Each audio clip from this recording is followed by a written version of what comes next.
എൻ്റെ യൂട്യൂബ് ഫാമിലിയിലെ എല്ലാ മെമ്പേഴ്സിനും സുഖമാണെന്ന് കരുതുന്നു. ഇന്ന് ഞാൻ വന്നിരിക്കുന്നത് ഇൻസ്റ്റഗ്രാമിൻ്റെ ഏറ്റവും പുതിയ അപ്ഡേറ്റ് 2022 ഓഗസ്റ്റ്. ആ അപ്ഡേറ്റിനെ കുറിച്ച് പറയാനുള്ള വലിയ മാറ്റങ്ങളൊന്നുമില്ല, എങ്കിലും അതിനെക്കുറിച്ചുള്ള മാറ്റങ്ങൾ ഞാൻ നിങ്ങളുടെ മുന്നിലേക്ക് എത്തിക്കുകയാണ്. അതുകൂടാണ്ട് ഒരു ചങ്ങായി എന്നോട് ചോദിച്ചാണ് അവതാർ എങ്ങനെയാണ് ക്രിയേറ്റ് ചെയ്യുന്നത്. അതുകൂടെ ഞാൻ ഇന്നത്തെ വീഡിയോ ഉൾപ്പെടുത്തിയിട്ടുണ്ട്. തീർച്ചയായിട്ടും അവതാർ എങ്ങനെ ക്രിയേറ്റ് ചെയ്യാമെന്ന് അതിനെക്കുറിച്ച് നമുക്ക് വ്യക്തമായിട്ട് പഠിക്കാം.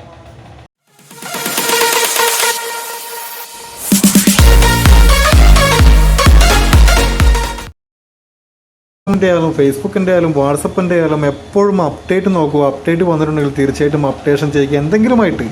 എന്തെങ്കിലുമായിട്ട് നമുക്ക് ഉപകാരമുള്ള ഇൻട്രസ്റ്റിംഗ് ആയിട്ടുള്ള ഒരുപാട് മാറ്റങ്ങൾ അതിലുണ്ടാവും. അതുകൊണ്ട് തന്നെ എന്നും നിങ്ങൾ അപ്ഡേറ്റ് വന്നിട്ടുണ്ടോ എന്ന് പ്ലേ സ്റ്റോറിൽ പോയിട്ട് ഒന്ന് ചെക്ക് ചെയ്യുക, എന്നിട്ട് അതൊന്ന് അപ്ഡേറ്റ് ചെയ്യുക. അപ്പോൾ നമ്മൾ എല്ലാവർക്കും അറിയാവുന്ന സംഭവം പറഞ്ഞു തരേണ്ട ആവശ്യമൊന്നുമില്ല. നമുക്ക് പ്ലേ സ്റ്റോറിൽ പോവുക, ഇൻസ്റ്റഗ്രാം എന്ന് അടിച്ചു കൊടുക്കുക. ഇൻസ്റ്റഗ്രാം എന്ന് അടിച്ചു കൊടുത്ത് ഇവിടെ അപ്ഡേറ്റ് കാണും. ഇവിടെ ഞാൻ അപ്ഡേറ്റ് ചെയ്തതാണ്, ഇന്നലെ ഞാൻ അപ്ഡേറ്റ് ചെയ്തതാണ്. അതുകൊണ്ട് അവിടെ ഓപ്പൺ എന്ന് കാണും.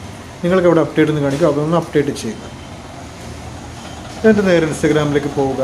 ഇൻസ്റ്റഗ്രാമിൽ വന്ന മാറ്റം എന്താണെന്ന് വെച്ചാൽ ഇവിടെ കാണുന്നില്ലേ, മുമ്പൊക്കെ ഇതൊക്കെ ഈ മെസ്സേജിൻ്റെ ഒക്കെ മുകളിൽ ഇവിടെ ആ ലവിൻ്റെ സിമ്പിൾ ഉണ്ടായിരുന്നിടത്താണ് ഇതുണ്ടായിരുന്നത്. നേരെ ഉൾട്ടയായി, നേരെ ഉൾട്ടയാണ് ഇപ്പോൾ. നിങ്ങളൊന്ന് ശ്രദ്ധിച്ചാൽ മതി. ഇവിടെയുള്ള മെസ്സേജ് ഇവിടെ വന്നിട്ടുണ്ട്. അതുപോലെ തന്നെ ഇവിടെ നമ്മുടെ നമ്മുടെ മെസ്സേജ് നോട്ടിഫിക്കേഷൻ വരുന്ന ബാറ് തൊട്ട് മുകളിൽ വന്നിട്ടുണ്ട്. പിന്നെ വരുന്നതെന്ന് വെച്ചാൽ നമുക്കിവിടെ കാണാൻ പറ്റും. മുകളിലായിട്ട് നമുക്ക് എല്ലാവരും നമ്മുടെ ഇൻസ്റ്റഗ്രാമിലുള്ള എല്ലാവരെയും നമുക്കിതിൻ്റെ തൊട്ട് മുകളിലായിട്ട് സ്ക്രോൾ ചെയ്ത് കഴിഞ്ഞാൽ ഓരോരുത്തരായിട്ട് നമ്മുടെ ഫോളോവേഴ്സിനെ നമുക്കിവിടെ കാണാൻ പറ്റും, അവരുടെ സ്റ്റോറീസ് കാണാൻ പറ്റും. ഇങ്ങനെയാണ് ഇവിടെ ഇത് ഓപ്ഷൻ വന്നിട്ടുള്ളത് ഇപ്പോൾ. പിന്നെ ഒരാൾ പറഞ്ഞ് എങ്ങനെയാണ് അവതാർ ക്രിയേറ്റ് ആക്കണം എന്ന് പറഞ്ഞു. അവതാർ ക്രിയേറ്റ് ആക്കാൻ നമ്മൾ ഹരിയിട്ട് എങ്ങനെയാണ് അവതാർ ക്രിയേറ്റ് ആക്കേണ്ടത്. അവതാർ എന്ന് വെച്ചാൽ അവർ കേട്ടിട്ടുള്ളൂ. അവതാർ ക്രിയേറ്റ് ചെയ്യാൻ നമ്മൾ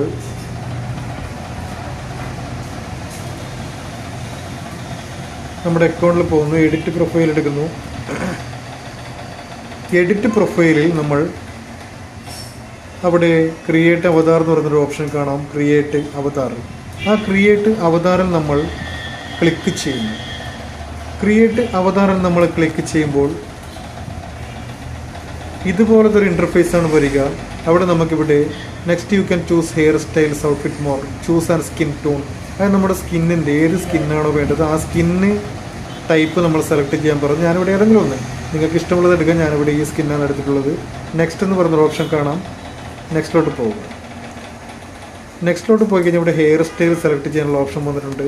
ഹെയർ സ്റ്റൈൽ നമുക്ക് ഏത് ഹെയർ സ്റ്റൈൽ വേണമെങ്കിലും നമുക്ക് ഇവിടെ നിന്ന് സെലക്ട് ചെയ്യാൻ പറ്റും. ഹെയർ സ്റ്റൈൽ ഞാൻ ഇതാണ് ഹെയർ സ്റ്റൈൽ സെലക്ട് ചെയ്തിട്ടുള്ളത്. അതുപോലെ തന്നെ നമുക്ക് ഹെയർ സ്റ്റൈൽ മാത്രമല്ല, അടുത്ത ഫേസ് ഷേപ്പ് നമുക്ക് മാറ്റിയെടുക്കാൻ പറ്റും. ഏത് ഷേപ്പാണ് നമുക്ക് ഫേസ് വേണ്ടത് ആ ഷേപ്പിലേക്ക് നമുക്ക് അതിന് മാറ്റിയെടുക്കാൻ പറ്റും. അപ്പോൾ ആ ഷേപ്പിലേക്ക് പോകുന്നതായിരിക്കും. അതുകൂടാണ്ട് കണ്ണിൻ്റെ ഭാഗം എ ഷേപ്പൊക്കെ നമുക്ക് മാറ്റിയെടുക്കാൻ പറ്റും. നമുക്ക് ഏത് എ ഷേപ്പ് വേണമെങ്കിലും നമുക്ക് ഇവിടെ സെലക്ട് ചെയ്യാൻ പറ്റും. എ ഷേപ്പ് ഞാനിതൊന്ന് സെലക്ട് ചെയ്തിരിക്കുകയാണ്. ഓക്കെ. അതുപോലെ തന്നെ ഒരുപാട് ഓപ്ഷൻസ് നമുക്കിവിടെ ഉണ്ട്. ഒരുപാട് ഓപ്ഷൻസ് ഉള്ളൊരു സംഭവമാണ് കൂട്ടുകാർ ഈ മേക്കപ്പ്. അതിന് മേക്കപ്പിന് വരെയുള്ള ഓപ്ഷൻ ഉണ്ട് ഇവിടെ. നമുക്ക് ഈ മേക്കപ്പ് ആക്കാം. പുരികത്തിൻ്റെ ഇത് വേണമെങ്കിൽ നമുക്ക് മാറ്റാം. പുരികം ഏത് ടൈപ്പ് പുരികം വേണോ അത് നമുക്ക് മാറ്റിയെടുക്കാം. അതുപോലെ തന്നെ നോസ്, മൂക്കിൻ്റെ ഷേപ്പ് എങ്ങനെയാണെന്ന് വെച്ചാൽ നമുക്ക് മാറ്റിയെടുക്കാൻ പറ്റും. നമുക്ക് തന്നെ ഇവിടെ ക്രിയേറ്റ് ചെയ്യാൻ പറ്റും. ലിപ്പിൻ്റെ സൈസ് എങ്ങനെ വെച്ചാൽ നമുക്ക് മാറ്റിയെടുക്കാൻ പറ്റും. ലിപ്പ് ഏത് ടൈപ്പ് ലിപ്പ് വേണം അത് മാറ്റിയെടുക്കാൻ പറ്റും. നമുക്കിവിടെ ഫേഷ്യൽ ഹെയറൊക്കെ നമുക്ക് ഫേഷ്യൽ ചെയ്ത് കൊടുക്കാൻ പറ്റും. എല്ലാ ഓപ്ഷൻസും അവതാരം നമുക്ക് ലഭ്യമാണ്. അപ്പോൾ ചെവിയുടെ ഓരോ പാർട്സും നമുക്ക് എങ്ങനെയാണ് ക്രിയേറ്റ് ചെയ്യേണ്ടത്, ഓരോ പാർട്സും നമുക്കിവിടെ ചെയ്തെടുക്കാൻ പറ്റുന്നതായിരിക്കും. അവിടെ ഹെയർ കളേഴ്സ് ഇവിടെ ഡിറ്റക്ട് ചെയ്തിട്ടില്ല. ഹെഡ് വെയർ വേണമെങ്കിൽ നമുക്കിവിടെ ഹെഡ് വെയർ കൊടുക്കാം. നമുക്കിവിടെ ഏത് ടൈപ്പ് ഹെഡ് വെയർ വേണമെങ്കിൽ കൊടുക്കാം. എല്ലാം സെറ്റപ്പാക്കാൻ പറ്റിയ ഒരു നല്ല ഒന്നാം തരം സെറ്റപ്പാണ് സുഹൃത്തുക്കളെ അവതാർ എന്ന് പറയുന്നത്. അവതാർ ക്രിയേറ്റ് ചെയ്യാൻ എൻ്റെ സുഹൃത്ത് ചോദിച്ചത് കൊണ്ട് മാത്രമാണ് ഞാൻ അവതാറിനെ കുറിച്ച് ഞാനിവിടെ ഒരു വീഡിയോ ഇട്ടത്.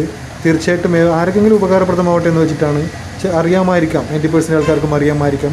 എങ്കിലും അറിയാത്തവരുണ്ടെങ്കിൽ തീർച്ചയായിട്ടും ഷെയർ ചെയ്ത് കൊടുക്കാൻ മറക്കരുത്. Okay, thank you.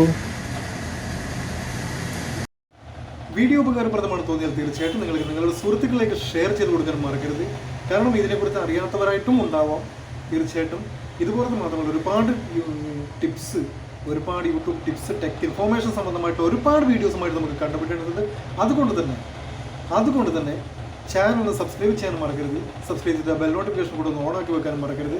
ഓക്കെ, അപ്പോൾ അടുത്ത വീഡിയോയിൽ കാണുന്നതുവരെ ബൈ.